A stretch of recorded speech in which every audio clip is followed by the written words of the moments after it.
Sveiki muzikinis pramoginis laidos žiūrovai. Šiandien muzikinis Rusys atvyko į Lietuvos laikinąją sostinę pas disco metal stiliaus atstovus grupę Groove Solid. Prisistatykite mūsų laidą. Hello! Groove Solid in the house!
Vėl mes jūsų televizorių ekranuose ir pirmas klausimas grupiai Groove Solid. Ką jūs čia veikite?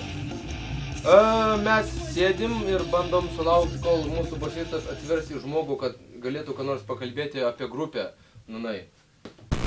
Ir pasakykite laidos žiūrovam, ką jūs čia veikite šitoje mažoje patalpoje. Na, ši patalpa, apie šią patalpą aš nežinau, gal tu galėtum apibūdinti, turbūt tu čia daugiausiai sėdintis šitoj patalpoj. Taip, šita patalpa yra mūsų repeticijų vieta, taip pat mano gyvenamoji vieta. Tai tiek. Nu, va. Taip jau gavosi. Kambariukas, jo, parepetuojant susistatoma visus aparatus prieš vaizdą ir tiesiog viskas vyksta on the spot čia. O kaip šovė mintis kambute repetuoti, ar nėra patalpų Kaune? Aš, man atrodo, žinokit, dar gimęs nebuvau, kai čia jam šovė šitą mintis, nežinau, jūs turbūt menas. Nu jo, mes pradėjom, ta prasme, čia keitėsi nariai, čia mūsų naujieji nariai dabar. Jo, naujausi, šviežiausi jau. Generationai keičiasi, jo. Keičiasi generationai ir mes tiesiog pradėjom čia repetuoti, nes nebuvo tokio pastovumo grupės, ta prasme, nebuvo nei kažkokio tai konkretaus to laiko, nei repeticijų, nei nieko ir kažkaip prasidėjo maždaug ten, pradėjom tą grupę lipdyti po truputį, narių ieškoti. Kaip ir repetavom čia ir va taip ir gavosi. Tiesiog neturėjom sąlygų kitų repetuoti. Čia yra puikios sąlygos, visi aparatai. O vietos stoka, ar nestoka ta, nu, nedidelė vieta? Kaip telpate? Vieta nedidelė, bet garso atžvilgiu girdime puikiai. Jo, ta prasme, čia nėra, bet kaip koks koncertas ar panašiai, kur reikėtų ne tik atlikti muziką gerai, bet, ta prasme, žinai, visas performances, kad būtum to pačiu, nes kai esi scenoje, tai ne tik turi suteikti muziką, bet, nu, galų galiai tave ir žiūri, tai tuo pačiu atiduodi savo dalį ne tik grojimui, bet ir va tokiam, nu, kaip čia pasakyti, spektakliui, turbūt ant scenos. O čia tai realiai užtenka vietos išsidėstant savo, jis turi savo vietą, kiekvieną savo vietą turi čia įsidėsti ir puikiai, žinai, viskas sueina. Atsigeriam arbatos, ar ne? Nu, pavalgom dar, mus pavaišina. Čia malonu visą laiką atvažiuoji, čia važiuoji, tai, nu, ta prasme, geriausi jausmai užplūsta čia atvažiavo. Čia buvo grupės basistas.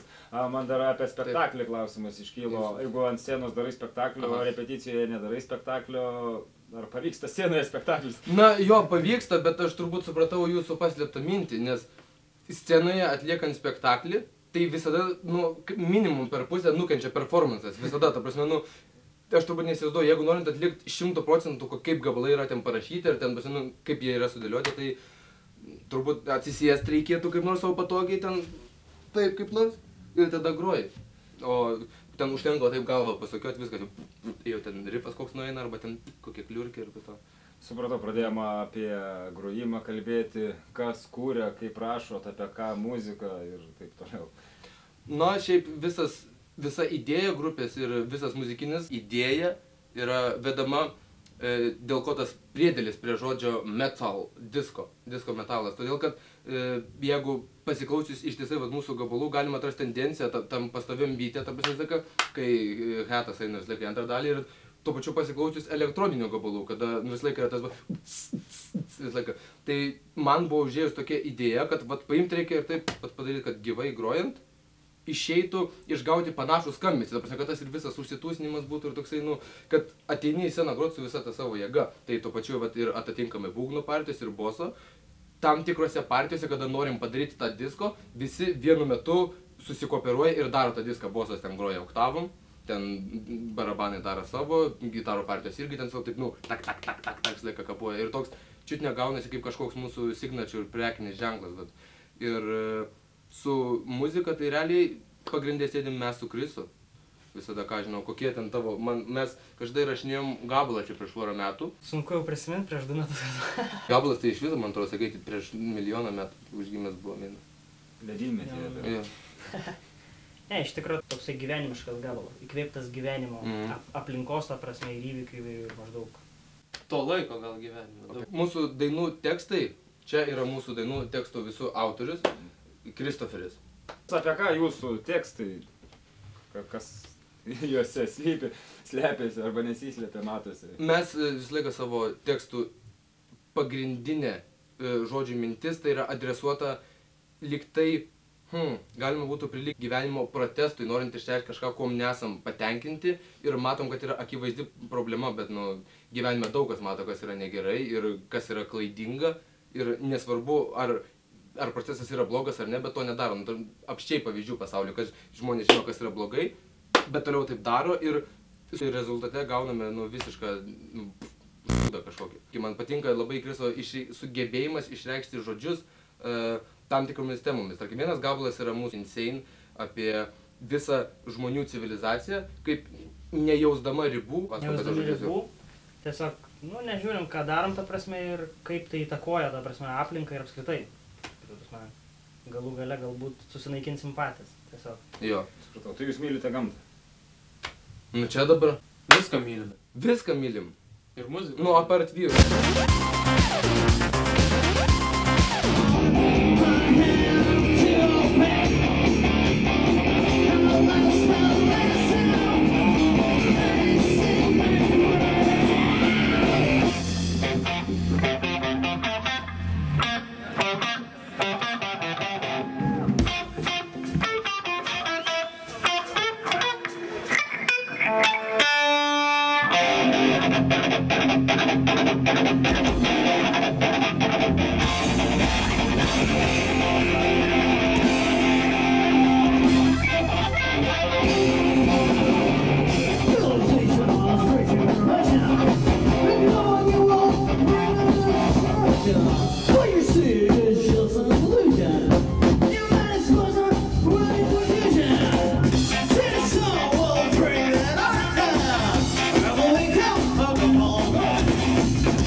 Muzikinis Rūsys pristato gruodžio 9 dieną, 19 valandą, koncertą Arena Alternative, adresu Klaipėdos gatvė 79C. Dalyvauja The Sold Outs, KDL FLK, Sanatorija ir pasvalio roko legenda Plentas. Pagrindinis koncerto rėmėjas Muzikinis Rūsys, muzikos instrumentų parduotuvė ir garso įrašų studija. Muzikantus maitina Arena Vitalija. Informaciniai rėmėjai Panevėžio Rytas, Panskliautas, Laisvalaikio kombinacija, Siuviklava.lt, dienraštis Sekundė, Aukštaitijos radijas, KTV Plus, Panevėžio balsas, radijos stotis Pulsas, Atomas.lt.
kol ruošis grupės gitaristas atsakyti klausimą, iš kur tie gitarų?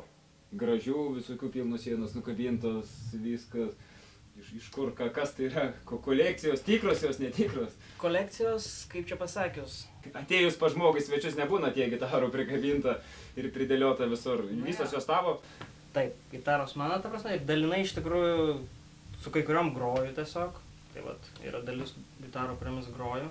O kitos gitaros tiesiog aš jas vat įsigijau kaip tokią vat investiciją, galima sakyti. Nes ta prasme, aš tiesiog prieš kelis metus gyvenau Anglijai, ten dirbau tiesiog ir vat buvo proga vat įsigyti, įsigijau ten vieną gitarą, kitą gitarą, galbūt buvo tiesiog atsirado laisvų pinigų. Ačiū. Laisvų pinigų atsirado ir tiesiog vat maždaug gal toksai vaikiškas toksai noras, maždaug, kadangi negalėjau anksčiau leisti savo nieko, o maždaug, o čia gitara, čia kaip fainai noriu. Įsigijai vieną, kitą ir Taip gavosi jo, kad mažiausiai grojau, tik tai daugiau įsigijau kažko. Įsigydavau ir taip gavosi tokia maždaug kaip kolekcija. O kiek yra? Koks skaičius? Dabar yra... Jeigu pridėjus šitą gitarą, bus 28 gitaros. Ir 2 būgnų kompleksai. Ir elektroninių komplektai. Tai va čia taip. O kokiai skirtum, kuri brangiausia širdžiai arba pinigais vertinama brangiausiai? Širdžiai. Šiaip kelios, tai va sunku apsispręsti, labai daug tų gitarų, iš tikrųjų visos brangios širdžiai. Va šiaip turbūt paskutiniu metu dabar va su šitą groju. Pristatykite, gal mums visai įdomu, kas čia pas jūs. Čia yra Dean gitara, strėlės formos, šiek tiek tokia įdomesnė apkarpyta forma. O čia nesignatūras Trivium? Čia yra signatūras. Turėtų jau žinot grupė Trivium kažką. Tai yra Trivium signatūras. Tai vat. Ir vat kaip ir kol kas šią gitarą dažniausiai groju ir kaip labiausiai turbūt. Tu ją įsimylėjai. Jo. Nu čiut ne, ale... O kodėl bet- būtent Dean firmos? Užplaukė kažkada tie Šiaip, ta džinai. prasme, vat, visai netyčia iš tikrųjų, aš ten įsigydavau įvairių firmų tas gitaras turėjau ir vat vieną kartą vat kažkaip pavyko, vat patiko tiesiog spalva, forma. Nėra čia šios pirma, gitaros, jo. Ta prasme, bet ta gitara... Viena man atrodo šita nebuvo, Va, šita iš jo. pirmų. Būtent šita gitara. ML. Ir aš, ta prasme, man įsigijau tiesiog ją ir vat, nu tiesiog labai patiko, ta prasme, tokia Jo, tikrai iš tvirta. pradžio atsimenu, man irgi gerai netgi skambanti jo, gitara. palikdavo įspūdį, jos, nu, visada turbūt kas nėra pratęs netgi prie tokių gitarų, tos formos visada, nu, jos, tų dynų, Jo. jos extreme metal gitaras skaitomos ir, nu, toks pasaulyje, atseit etiketė yra pasaulyje. Ir pradžiai patraukė dėmesį tos visos formos ir taip toliau, bet realiai aš irgi turėjau savo laikotarpį Anglijoje gyvenau ir turėjau galimybę išsibandyti, nu, belenkoką dydžio buvo gitarų parduotuvė ir ateini ir iš kiekvieno brendo, nu, aš neįsivaizduoju, ten per dieną turbūt neišsigrotum ten tų visų gitarų. Ir kadangi aš žinau, kad jau Krisas prieš tai buvo su tais dynais, aš irgi turėjau galimybę išsibandyti, bet nedaug jų dar kol kas buvo. Tai aš taip savo toj parduotuvėj, kad vis atėdavau karts nuo karto ir prasičekindavau tas visas gitaras ir labai patraukė dėmesį geras kokybės ir kainos santykis. Nes, na, visos tos amerikoniški dynai, tai nežinau, siekia ten iki 10 000 ir viršaus gali eiti. Bet pagamintos gitaros Korėjai kur nors, arba, pala, kur dar būna, Korėjai? Korėjai šiaip pagrindinė. Jo, Korėjai, paskui ten dar žemesnė klasė tai eina Kinija. Jo. Tai korėjietiškos gitaros eina po kiek, nu, po 2-3 tūkstančius kažkur. Ir tokioj kainų kategorijai, ta prasme, atras tokį skambesį ir skonį turinčias gitaras, ta prasme, nu, aš nežinau, vat kiek aš jų išbandžiau, neradau ir vat išbandžiau tada dynus ir nežinau, turbūt mes prie to pačio būdų pristojom, kad net vat abudu irgi grojom, aš irgi, man kol kas dyn gitaros, tai nežinau. Supratau, o vis tiek mūsų laida tokia edukacinio pobūdžio. Ką patartumėt jaunimui perkant gitaras, į ką atkreipti dėmesį, kur ieškoti, kur pirkti, kad įsigyti gerą instrumentą? Žiūrint pagal poreikis. Žmogus turėtų atsižvelgti tai, ką jis norėtų groti ir be abejo remtis profesionalų nuomonę, jeigu yra kokia parduotuvė, žiūrint dar iš kokio miesto esi, nes turbūt čia Kaune pas mus yra 2 profesionalios muzikos prekių parduotuvės, tai Tamsta ir Media Audio. Ir ten dirba tikrai kompetitingi profesionalai, pas kuriuos galima kreiptis ir tau jie visada patars, kas kur kaip. Bet aišku, žmogus irgi turėtų žinoti konkrečiai, ko jis nori. Ir pirmiausias dalykas yra tai būtinai su kažko konsultuotis, ta prasme, susiras žmogų, ar tai būtų draugas, ar, nu, bet kas, kaimynas, ar kokia nors kaimynė su gitara elektrinė. Vieno patarimo visiems nėra. Jo. Kiekvienas individualus jo ir tarkim man asmeniškai turiu vieną gitarą panašią į Les Paul formos, nors asmeniškai man Les Paul forma yra pati nemėgstamiausia, todėl kad man tiesiog jinai nėra patogi, net nežinau, aš net neieškau argumentų, kodėl man jinai nepatogi, aš ją pasiemu ir man nesvarbu, ar tai būtų ar Tokai firmos, ar Epiphone'as, ar LTD, man jie kažkokį spindulį tokį ir va, tarkim, man nepatinka. O gal kitam patinka. Ir tiesiog vat, turi išsibandyti ir pajausti, ko tu nori ir būtinai vat, kreiptis į kažką, nes realiai, kol tu esi žalės ir nieko nesupranti, ir reikia pripažinti, kada tu supranti ir kada ne, būt nuoširdžiam savo. Gal esate išleidę kokį albumą, singlą, dar kažką? Kaip nors įamžinę savo kūrybą? Na, ar mes esame išleidę albumą? Nesame. Na va, mes nesame išleidę albumo, bet turime studijinį albumą, kuris yra, realiai jis nėra išleistas, bet mes turime tiesiog savo jį įsirašę ir kad tiesiog galėtume pasiklausyti iš savo pusės, ta prasme, kaip mes grojam, koks progresas vyksta. Ir turime vieną demo singlą įrašytą, kada jis čia buvo įrašytas? Prieš porą metų turbūt, 2009 metais jo. Dar grupėje aš nebuvau. Jo, tuo metu buvo grupiai pauzė. Mūsų buvęs būgnininkas išvažiavo į Angliją gyventi visam laikui ir įvyko. Visai išvažiavo ir kaip tik mums atsirado pasidaryti galimybę. Tai prie to įrašo sėdėjom aš, Kristoferis ir basistas. Ir teko man įgroti būgno partijas, nors ten, ta prasme, nieks daugiau negalėjo. Ir jį galima pasiklausyti, aš neįsivaizduoju, kur turbūt mūsų Fripe puslapį, jo niekur daugiau nėra publikuojama. Jo, galima atsisiųsti ir iš Ferrum. www.ferrum.lt. Dabar ką nors papasakokite apie koncertus. Kaip reaguoja publika į jūsų disco metal? Smagu visada išgirsti, visada, kada gauname kokį pasiūlymą atvarytėm pakoncertuoti ar panašiai. Tokia iškart, jeigu tai vyksta, žiūrint prieš kiek laiko, ar tai būtų savaitė, ar tai kelios dienos, tai visą laiką tampa kažkokia atrakcija. Data yra, viso. Ir laukiam to koncerto ir ruošiamės. O publika reaguoja gana skirtingai. Jo, kaip kur. Ir šiaip didelis pastebėjimas yra, kad neuniversitetiniuose miestuose publika tiesiog, aš nežinau, gal dėl to, kad nepratę prie didelio koncertų kiekio, nes aš čia kalbėjau su viena draugė iš Vilniaus, tai net buvo man nusistebėjimą tokį prašys. Išėjau, sako, vakare aš į miestą ir nesupratau, kur eiti, nes 5 baruose vyksta koncai ir sako, man visi patinka ir aš nežinau, kur eiti. Ta prasme, tai mąstant logiškai, turbūt, jeigu tokia tendencija kartojasi pastoviai, turbūt po kiek laiko pradeda žmonės nebevertinti, tai yra mano nuomonė turbūt. Ir todėl neuniversitetiniuose miestuose, kuomet ta publika turbūt nėra pratus prie tokių 5 koncertų per dieną, at the same time, kiekvienas koncertas, jie priima tą koncertą ir tu matai tik užlipęs ant scenos ir nuo pirmųjų garsų. Ir vat ką aš prieš tai minėjau su ta disko ir su rokinė ir techno maišytais va tom ritminiam partijom, tiesiog gera matyti, kaip visi užsipumpuoja ir ta prasme, tas kaip ir reikia judėti, ta prasme, visi taip ir užsitūsina. Šitas žiauriai geras jausmas yra, kada visi šėlsta, ta prasme, tu stovi ant viršaus ir tu matai, kad tu skleidi garsus va su šitais aparatais ir žmonės tampa laimingi. Bet dažniausiai ant scenos būnam šiaip ne mes. Esate groję Panevėžyje, kaip įspūdžiai iš Panevėžio? Kokia publika ir šiaip kaip miestas? Na, vat kolega, turbūt mes Panevėžyje daugiausiai per jūs esame groję ir iš pradžių, kada, man atrodo, mes pirmą kartą irgi grojom Panevėžyje ir vat irgi per tave, bet po to pirmo konco kažkokia buvo ilga pertrauka, toksai, tai įvyko toks vat kaip, koncertukas vat Panevėžyje ir taip kažkaip itin neišsisaugo, bet paskui, kai pradėjo dažniau šiek tiek eit tie pagrojimai, tai susidarėm nuomonę, kad į Panevėžį visą laiką yra malonu atvažiuoti. Ta prasme, tu atvažiuoji ir žinai, kad, va čia dabar bus geras koncertas, ta prasme, sėdės, viskas ok. Užtikrintas būni. Palaikymo publikos. Publikos palaikymas didelis dalykas yra. Tai kaip supratau, grupiai yra svarbiausia šiltas publikos priėmimas. Jo, nes čia tas produktas ir vyksta visą laiką grupės sąveikavimas su publika. Todėl, kad atrodo toksai paradoksas įvyksta, kad jeigu, atrodo, mes prastai pagrosim, tada ir Hebra nesitūsins. Bet jeigu Hebra nesitūsins, tai mes tada irgi prastai pagrosim. Toks atrodo, reikia ir tas nusiteikimas, kad ateit ir tūsintis pagal muziką, iš karto, tau yra fainai ir tas ir iškart padaro visą tą gerą grajų. Ta prasme, jau žmonės ateina su gera valia. Šitas yra žiauriai, ko kartais tikrai pasigendu kai kuriuose miestuose. Kuriuose? Nežinau, Kaune. Klaipėda, Šiauliai. O mums teko Klaipėdai groti, ar ne? Man atrodo, mes dar net nebuvom apsilankę Klaipėdai, kažkaip neteko Šiauliai irgi. Nu, kaip ir sakai, tose universitetiniuose miestuose. Jo, universitetiniuose miestuose. Bet tai nereiškia, kad ten labai, ta prasme, nu, čia irgi nuo žmonių priklauso, nes, ta prasme...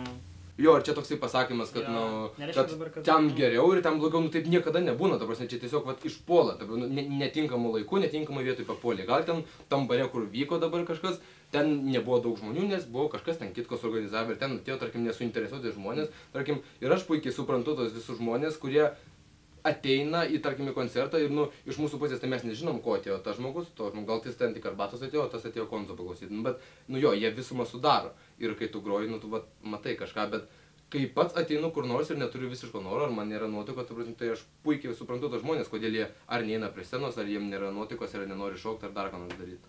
Tai čia tiesiog, tendencija pastebėta iš tų koncertų, jų galų galia nevyksta tie ir koncertai ten kasdieną ir... Kaip dažnai koncertuojate? Kaip tik įmanoma. O kaip tai atrodo? Jo, kaip papuola, realiai... Kiekiu, mėnesį, savaitėje... Kaip išpuola, kaip gaunam pakvietimą.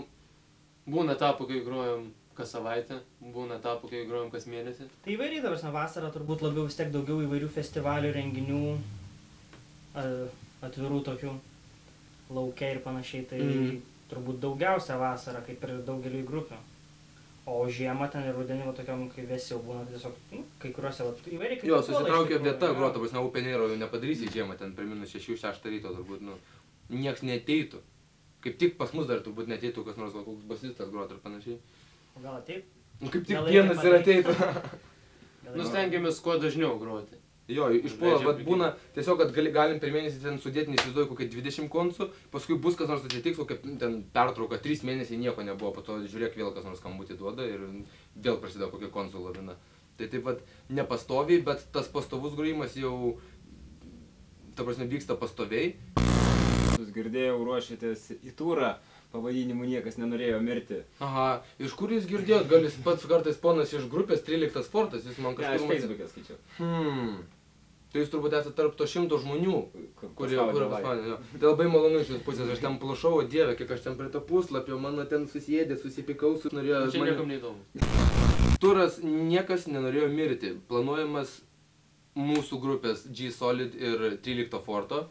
Štai čia sėdė iš 13 forto, gitara Audrius ir vokalas Audrius. Nusprendėme padaryti tarp... net nesivaizduoju dabar kokie, tarp vasario 6 ir kokios 18 dienos skirti 2 savaitės atminimui vasario 16 ir partizanų kritusių už mūsų tėvynę atminimui.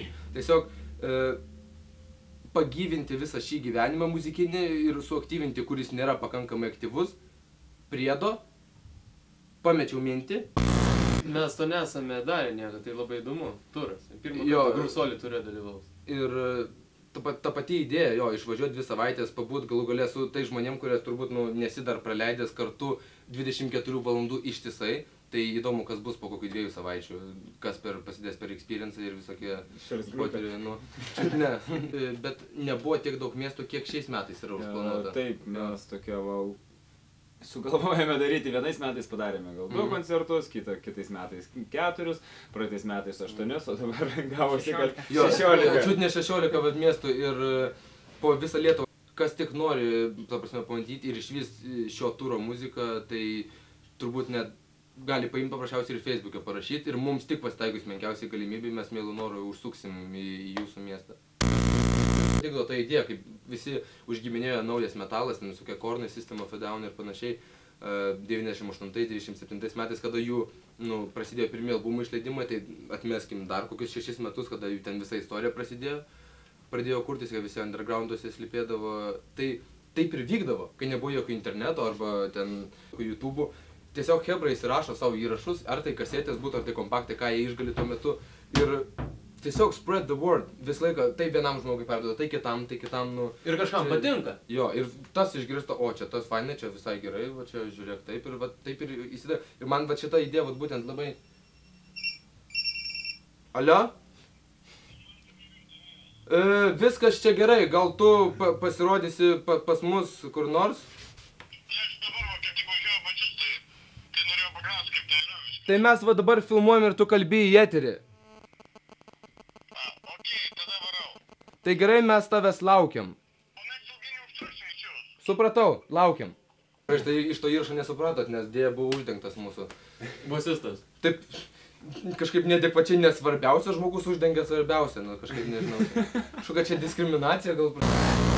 Jo, ir laidos pabaigai, ką galėtumėt pasakyti jaunimui Panevėžio muzikuojančiam? Savo pusės norėčiau perduoti didžiulius linkėjimus ir didžiulį liuksą Panevėžio visai hebrai ir neformaliam jaunimui, kuris palaiko visą šitą idėją alternatyvę, visos muzikos sunkiosios, kad tai iš mūsų atlikėjų pusės yra nepaprastai gera jausti atvažiavus į miestą ir jausti, kad žmonėm tai patinka ir laukia to, ką mes darom. Tai čia yra super liuks. O dėl patarimo aš norėčiau pasakyti, kad... Ką aš norėčiau pasakyti? Nu, ką tu norėtum pasakyti? Ką tu norėtum patarti Panevėžio jaunimui? Kreipkitės į Audrių. O iš savęs? Kreipkitės į mane. Aš jums viskom padėsiu. Dovaras negeria? Gerai. Kaip, o tu geri? Ne. Ne, aš irgi negeriu. Tai tada...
Pagaliau atsirado ir grupės bosistas. Prisistatykite laidos žiūrovam.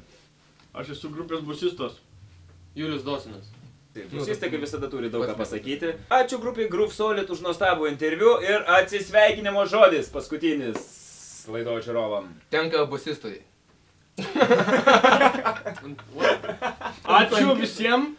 Buvo nuostabus interviu mūsų. Susitiksime. Nu kur? Ture. Jūsų mieste. Jūsų mieste. Ačiū grupiai Groove Solid. Man buvo malonu su jumis dalyvauti interviu. Jo. Man irgi. Man bus malonu su jumis dalyvauti ture. Ypatingai.